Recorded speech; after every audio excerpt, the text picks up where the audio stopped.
स्वतंत्रता की 79वीं वर्षगांठ के अवसर पर शुक्रवार सुबह कलेक्ट्रेट परिसर देशभक्ति के रंग में रंगा नजर आया। सुबह 8 बजे जैसे ही जिलाधिकारी अविनाश सिंह ने तिरंगा फहराया, उपस्थित सभी लोगों ने राष्ट्रगान गाकर भारत माता के सम्मान में अपनी आवाज मिलाई। आसमान में लहराते तिरंगे और वातावरण में गूंजते वंदे मातरम और भारत माता की जय के नारों ने माहौल को जोश और गर्व से भर दिया।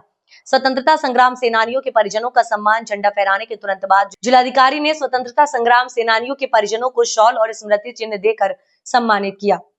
इस अवसर पर उन्होंने कहा कि हमारी आजादी हमें सहज रूप से नहीं मिली, इसके लिए असंख्य वीरों ने अपने प्राणों की आहुति दी है। आज हम उनके बलिदान को याद कर अपने कर्तव्यों का निर्वहन कर पूरी निष्ठा से सम्मान करना चाहिए। सम्मान प्राप्त करते समय परिजनों की आंखें गर्व और भावुकता से नम हो गई। कार्यक्रम में शहर के विभिन्न विद्यालयों के आए छात्र छात्राओं ने रंगारंग देशभक्ति के गीत प्रस्तुत किए। ऐ मेरे वतन के लोगों और सारे जहां से अच्छा जैसी प्रस्तुतियां पर उपस्थित लोग तालियों की गड़गड़ाहट से झूम उठे। जिलाधिकारी ने इन छात्र छात्राओं को प्रमाण पत्र और पुरस्कार देकर प्रोत्साहित किया। उन्होंने कहा कि देश का भविष्य हमारे युवा हैं, इन्हें अनुशासन, मेहनत और देश प्रेम की भावना के साथ आगे बढ़ाना है।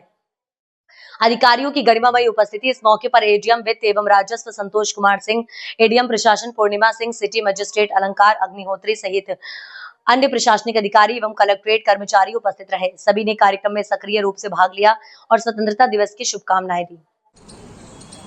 सबसे पहले तो मैं पूरे कलेक्ट्रेट परिवार की ओर से आप सभी लोगों को इस स्वतंत्रता दिवस की हार्दिक शुभकामनाएं देता हूं, बधाई देता हूं और आप सभी लोगों की तरफ से उन तमाम क्रांतिकारियों, शहीदों, स्वतंत्रता संग्राम सेनानियों के चरणों में अपने श्रद्धा सुमन अर्पित करता हूं। 15 अगस्त 1947 को एक नए युग की सूत्रपात हुई,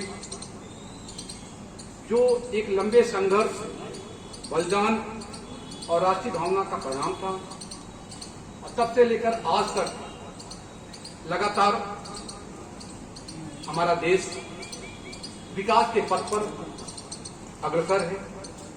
आप कोई भी क्षेत्र देख लीजिए, चाहे वो सामाजिक हो, चाहे वो आर्थिक हो, चाहे वो सांस्कृतिक हो, चाहे वो धार्मिक हो, हर क्षेत्र में हमारा देश पूरे विश्व के सामने एक महाशक्ति के रूप में बनकर सामने आया है। अभी कुछ समय पहले ही हमने विश्व में एक चौथी सबसे बड़ी अर्थव्यवस्था के रूप में अपनी पहचान बनाई है और अति शीघ्र हम तीसरी सबसे बड़ी अर्थव्यवस्था बनने के लिए अग्रसर हैं। इसके साथ ही आपने अभी देखा होगा किस प्रकार से ऑपरेशन सिंदूर के माध्यम से पूरे देश को एकजुट करके पूरे विश्व को हमारे देश की सामरिक सैन्य क्षमता का आकलन कराया गया। निश्चित रूप से आज मैं अपने तमाम उन जो हमारे ऑपरेशन सिंदूर के जुड़े हुए अधिकारी और सैनिक थे, उन सबको भी शुभकामनाएं देना चाहूंगा। आज विश्व के हर कोने में देश का नाम गूंज रहा है और माननीय प्रधानमंत्री जी का एक सपना है कि 2047 तक हम अपने देश को, जो हमारा वो देश जो पहले सोने की चिड़िया के रूप में पूरे विश्व में जाना जाता था, और उसको पुनः 2047 तक हम लोग विश्व गुरु की पदवी पर बैठाएं। माननीय प्रधानमंत्री जी का एक निर्देश भी है, हम प्रयास, एक समेकित प्रयास, एक सम्मिलित प्रयास करें $5 ट्रिलियन की अर्थव्यवस्था को प्राप्त करने के लिए।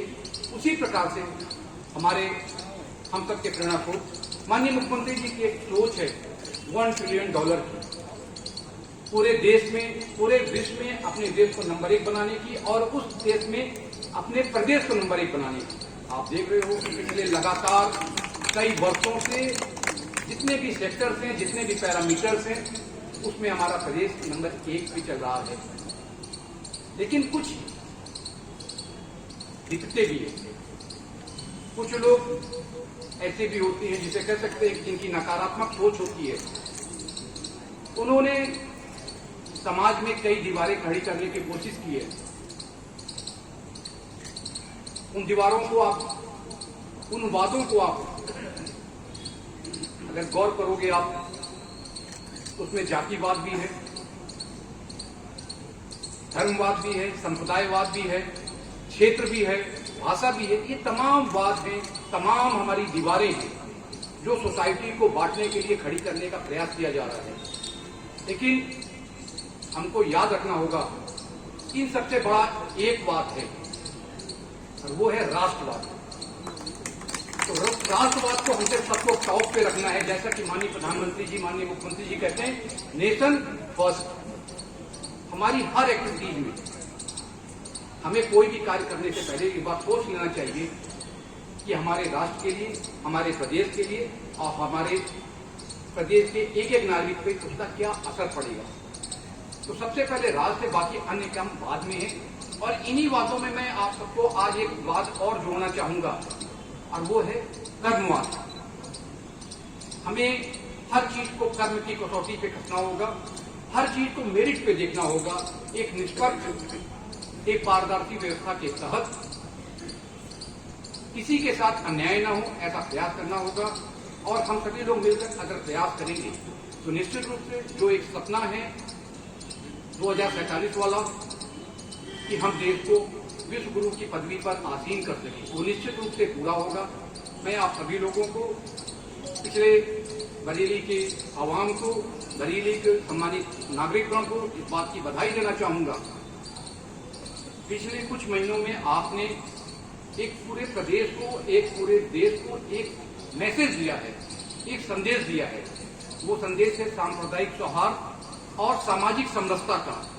जहां पर पहले छोटी छोटी बातों पे दिक्कतें आ रही थी, ना इत्तेफाकियां पैदा हो रही थी, इस बार मैंने देखा कि कैसे एक दूसरों के ऊपर सब लोग फूलों की वर्षा कर रहे थे।